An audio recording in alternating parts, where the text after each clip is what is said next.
about rent control. It's a topic of a conversation that in a million years I never thought was going to come up since I've been a real estate agent. But now it's become a hot button topic because more and more cities are looking into and even voting on rent control. California voters will decide in 2024 whether to expand rent control. Some say it's a lifeline for struggling families to be able to afford a place to live. According to the real estate industry's own figures, shortage of apartments is not the problem. The problem is shortage of affordable housing. Others say it's a market-destroying policy that needs to not even be discussed or voted on. So let's go ahead and play both sides. We're going to look at all the pros of what people are saying, why rent control is good, and then we're going to look at all the cons and see what people are saying on why rent control is a really bad idea. And then you let me know at the end. What do you think? Rent control good? Rent control bad? As you know, for the past 3 to 5 years, corporate investors have been buying up as much affordable homes across the United States. Doesn't matter if it's apartments, condos, townhomes, and even single-family homes. They have bought up in some areas more than 20% of all home sales in certain cities. And this is where the problem has come in. Because rents have gotten so high and corporate investors, since they own so much of the market share, they have dictated the price of rents. In most areas across the United States, there is no limit to how much they can actually raise the rent. And if you happen to live in a manufactured home park where you're just renting the land, there is no safety net for you whatsoever. They can raise it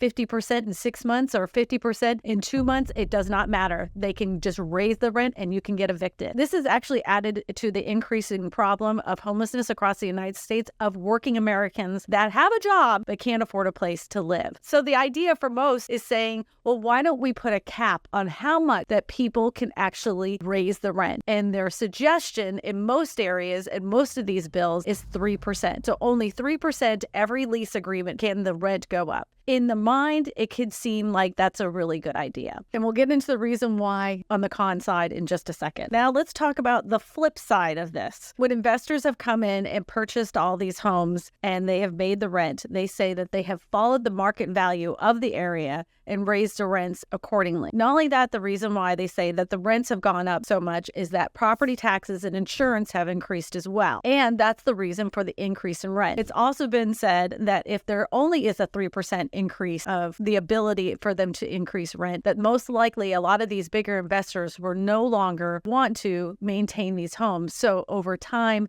it can make those rent-controlled properties look a lot worse than they did when they were just being rented out at the market rate. Now let's get to another reason why people want rent control. Let's talk about stability. So when people know how much their rent's going to be, let's just say $1,200 a month, and next year at this time, they know it's going to go up 3%, they can adjust their budget because they know exactly how much their rent is going up. It's not going to be a big mystery when they open up that letter. In many cases, I've seen so many people, and I've heard from so many people talk about how they opened it up and their rent payment had gone up like $500. And it was just so much more than they were budgeting for. And now they've gone to the point where it used to only be like 32% of their income was going towards rent. And now it's up to 42% of their income going towards rent. But if they knew exactly how much that was going to go up every single year, one of the biggest complaints for most people that rent, the increase in their income hasn't matched what the increase it is to actually live right now in the United States, especially with inflation. Now, the people that are against it say something different. They're saying that because of this only 3% increase, they're going to have a problem with keeping up with how much their actual cost is, keep the property maintained, how much the taxes go up, and how much the insurance goes up. Even though they're living in that property, that 3% may not cover everything, all the expenses they need. And if you're a corporate investor, you know they have to answer to shareholders. It isn't just,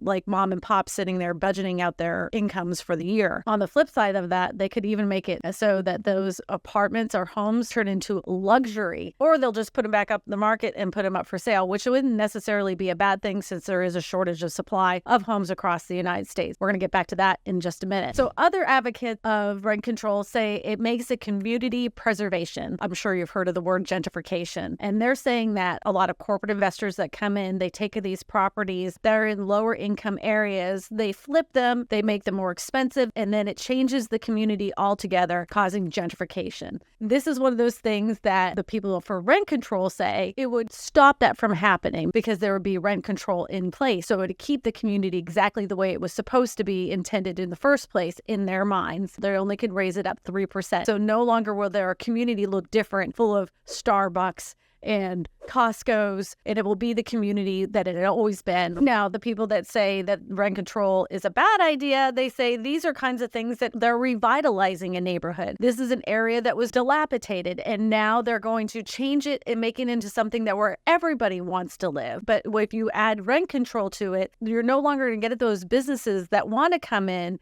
and revitalize an area. Now, the people that absolutely hate rent control, they think it's the worst idea on the planet. They say it's going to limit the supply of homes that would be built in the area. And they're onto something here, because if you make it so that a corporation could only make X amount of dollars, they're no longer going to build there. Because first of all, the price to build a house now is so much more than it ever was before. Secondly of all, you can't get enough workers to build those houses to begin with. So it takes a lot longer to build a house than it did several years back. Thirdly of all, we don't have enough supply of homes to begin with. So if you put a stranglehold on investors wanting to invest in an area, you're still going to shrink the supply of homes that are available. This is not going to encourage more building in the area of apartments or townhomes or condos or even single-family homes. For them, all it's going to do is say, no, we're not building here any longer. Good luck to your rent control. We're going to pull out. Now, the people that are for rent control, they say that's hogwash. That's literal bullpucky, because in their minds, they're saying if we have a busy city that has working Americans and are able to pay their rent, they'll have more disposable income to be able to buy in the future. If this will not stop investors from investing in the area and building in the area, they'll still continue to want to invest in people that are working. They're just threatening people that are trying to create rent control.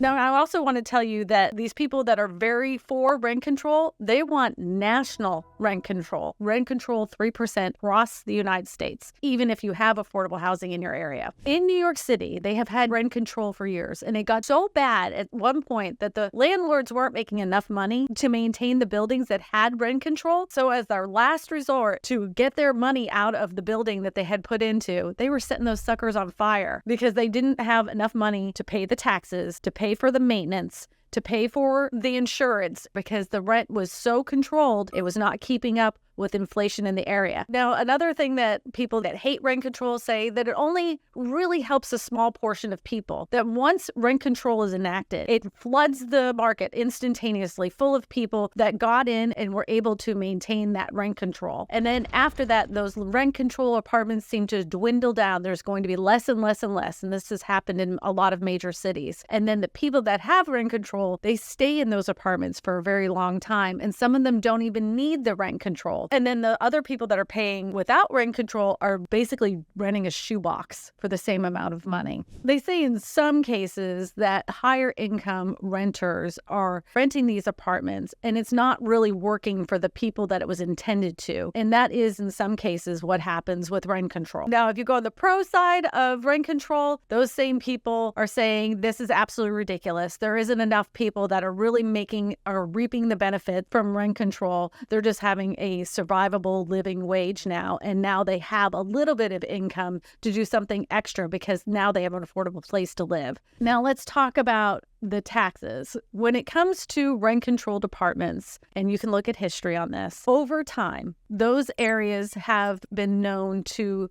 decrease as far as property value is concerned. At the beginning, let's just say they were valued at $1 million per apartment building. And over time, because it was rent controlled and the landlord wasn't able to keep up with the cost because it was only 3%, they let those buildings go. And the more you let those buildings go, of course, the property values continue to go down. And then the tax value continues to go down. And what do taxes do in an area? They pay for public schools, they pay for public roads, and sure enough, the community as a whole is affected by rent control. And one more thing that they say about rent control, they say it distorts the rental market altogether, because they say that there's going to be rental units that are just under the rent control umbrella, and then there's going to be the luxury apartment that would not fall under that market value. So you're going to have the haves and have-not, and it's going to make it two separate markets. The uncontrolled rental units are going to be significantly more expensive, and they say this could cause more inequalities and distortion of markets. Now, Now, throughout this video, I haven't given you anything about my opinion when it comes to rent control. And before I really started digging in and looking into it, I was on the side of people that were looking into rent control, especially when it came to people that lived in manufactured home parks, because those people have seen rents go up so incredibly high. Then I saw the other side of the coin, and I understand you can't just say a blanket statement of 3% of rent control. I don't raise my rent unless my home insurance or my taxes go up. And every time they do, that's the only time my renters ever see an increase. And 3% this year would not cover it. I literally can see both sides of the coin. I understand rental prices have gotten absolutely ridiculous, especially if you live in an area that corporate investors have literally dictated how much rental prices is going to cost. On the other side, I can see landlords are saying rent control will ruin what they've already established as a business. I do not personally believe that rent control is the answer. But this is where I get into the supply problem. The only reason why we're talking about rent control today is we are short, and it depends on what statistic you look at. In some statistics, they say 4.5 million or 4.7 million homes, all the way up to 7 million homes in the United States. The median house now is over $400,000. That the median income is not meeting the median price for a cheapest house in the area. The only way we can get out of this problem is to build more homes. And in order for that to happen, we have to give them incentives for land development. We have to cut out the bureaucracy of how much they have to go through to have that development even approved. We're going to have to give them tax incentives to build those houses. And lastly, we have to stop build-to-rent communities from coming up in your area. I hate them. I can't stand them. They are going to ruin the American dream for many new home buyers, because the only place they can find a good home in their area that's affordable for them is going to be a house that they rent. This is a terrible idea. Did you know in some states it's actually illegal to have rent control? But in some areas, they actually found a loophole and they were able to put it on the bill if they got enough residents in the area to sign off on the fact that they wanted to at least vote on the idea of rent control. They have tried everything under the sun to take it off the ballot because the corporate investors do not want rent control. As much as they've tried, it's still going to be on the ballot. Soon enough, they will be voting on it. Most likely, they're saying it will pass. So it'll be interesting to see what happens in St. Paul, Minnesota. Most investors are saying they're never going to build again in that area. It's over.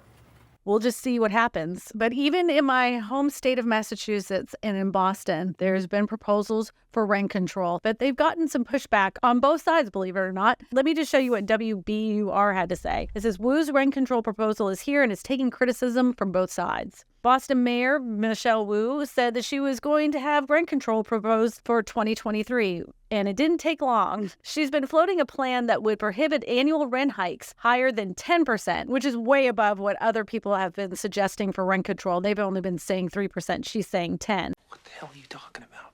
But it feels like one of these compromises doesn't make the other side, developers or renters or advocates, especially happy. The details are, the plan would effectively cap rates at 10% a year, though that ceiling could be lowered during a low inflation period. So it's suggesting that it's going to be following inflation rates. Buildings that are less than 15 years old or smaller owned occupied properties would be exempt from those restrictions. So the mom and pop landlords wouldn't be affected. That 10% limit would not apply to rent hikes between tenants, meaning landlords could raise that rent more before someone new moves in.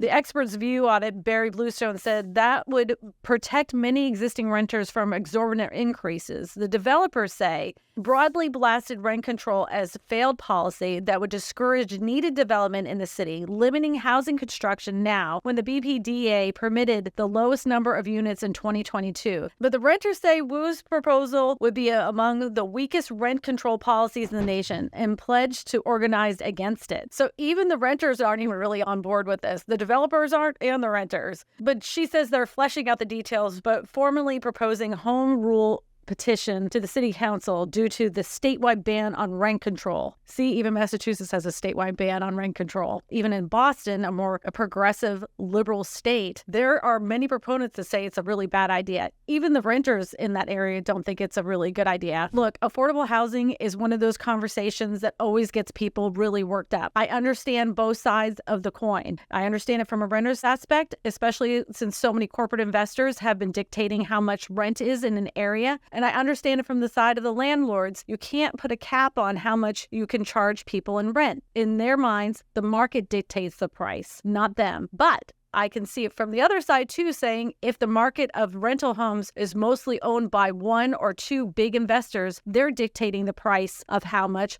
rent is in the area. I see both sides, but I want to know what you think about rent control. Do you think it's a good idea or do you think it's a bad idea? I don't necessarily think it's a good idea. I'll just let you know that right now. To watch more videos about the affordability crisis here in the United States, you're going to be watching these videos right here. My name is Kristina Smallhorn, your real estate whisperer, and I tell you all this because good real estate information matters.